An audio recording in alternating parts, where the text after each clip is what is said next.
নাটকের নাম স্বরের শত্রু ঘরেই আছে।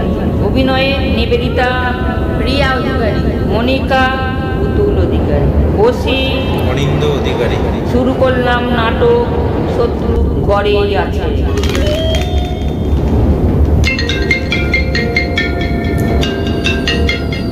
হ্যালো, হ্যাঁ হ্যাঁ, কিন্তু খুব সাবধান। সিন্দুর অপারেশন করি এরা শান্ত নেই। ভেবো না এটাই শেষ যুদ্ধ। এরা সর্বক্ষণ সসৈন্যে প্রস্তুত আছে। হ্যাঁ, কি 10,000 জঙ্গি পাঠাবে?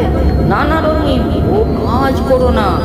10,000 কেন, 10 লাখ জঙ্গি পাঠালেও কিচ্ছু করতে পারবে না। ও বাবা, এ মহিলা তো দেখছি পাকিস্তানের গুপ্তচর, কিন্তু এ তো ভারতীয় নারী। এই হোটেলে আশ্রয় নিয়ে এখানে ওখানে বেড়াতে যাচ্ছে। বুঝেছি, আসল উদ্দেশ্য বেড়ানো নয়, ভারতের গুপ্ত সংবাদ পাকিস্তানে প্রচার করছে। ঘুরতে ফিরতে কান পেতে ওর কথাবার্তা শুনতেই হচ্ছে ও আর কি বলে। হ্যালো হ্যালো, হ্যাঁ রে বাবা, হ্যাঁ জানি তো। ওই জঙ্গিদের জন্য প্রচুর অর্থ ব্যয় হচ্ছে।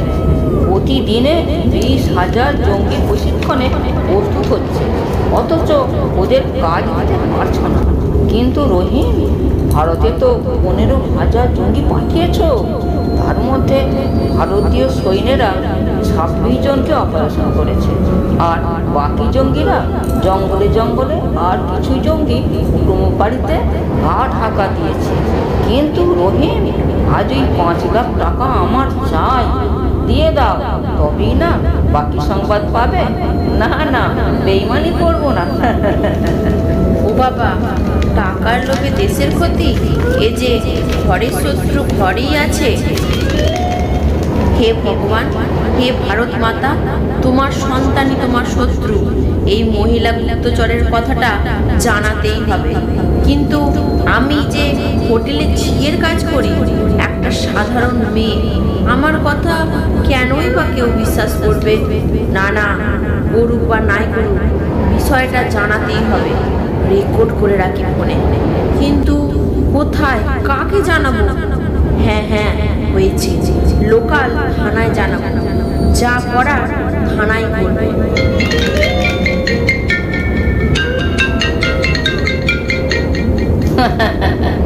হ্যালো রুমি, হ্যাঁ হ্যাঁ, টাকা যখন পেয়েই গেছি, একটা সংবাদ দিচ্ছি। আরে বলছি কত তাড়া কিসে? 4-5টা দেখে তবেই তো বলবো, জানো না দেয়ালেরও কান আছে। বলো না বলো, আমি তো তোমার 4 দেয়ালি। ভারতের সৈন্যরা চিরুনি তল্লাশি করছে। বাঘ জঙ্গিদের পেলেই ওদের অপারেশন করে দেবে। সিঁদুর অপারেশনের মতো, খুব সাবধান। চলবেই তো, চলবে না? তোমারও চিকিৎসা হবে, তুমিও খানি টানবে থানায়। তোমারও সমস্ত কথাবার্তা আমি ফোনে রেকর্ড করে থানায় দিয়ে এসেছি। চর বিক্রির অভিযোগে তোমায় পুলিশ পাকড়াও করবে। ওসি সাহেব, মিথ্যে অপবাদ দেবেন না। আপনার কাছে কি প্রমাণ আছে যে আমি পাকিস্তানের গুপ্তচর? স্যার, আমি ভারতীয়। বিশ্বাস করুন, এ কাজ আমি করতে পারি না। কেন করব? প্রমাণ তো আছেই, দেখি আরো কি প্রমাণ পাওয়া যায়। মেজবাবু, ছোটবাবু, সুজাতা দেবী, আপনারা এই রুমের প্রত্যেকটা কোনায় কোনায় সার্চ করুন। এবার তো আমি ধরা পড়ে যাবো। পালাই। এই যে মনিকা দেবী, আপনার পালানোর চেষ্টাও করবেন না। আপনি ধরা পড়ে গেছেন। শুধু আপনি না, মনিকা দেবী, পাকিস্তানের 6 জঙ্গিও পুলিশের জালে ধরা পড়েছে। এবার তুলে নেব। খুলবি না? বল রহিমকে, তোর ল্যাপটপে অনেক তথ্য পেয়েছি। এখন বল, তোর সহপাঠীরা কোথায়? মুখ খুলবি না? দেখ তবে। সুজাতা দেবী, চালান। বলছি আর মারবেন না স্যার। চর ভিত্তিতে সিআরপিএফ জওয়ান ধৃত।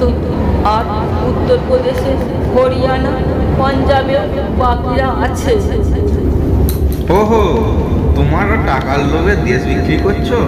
ছোট পোশাক পরে মধুচক্র চালিয়ে সহজে টাকা রোজগার করছো? ছি ছি ছি ছি, ধিক্কার তোমাকে, ধিক্কার! দেশের কলঙ্ক তোমরা। জেল থেকে কোনোদিনও তোমরা বেরোতে পারবে না। কনস্টেবল, যাও একে নিয়ে যাও, অন্ধকারে নিক্ষেপ করে এসো।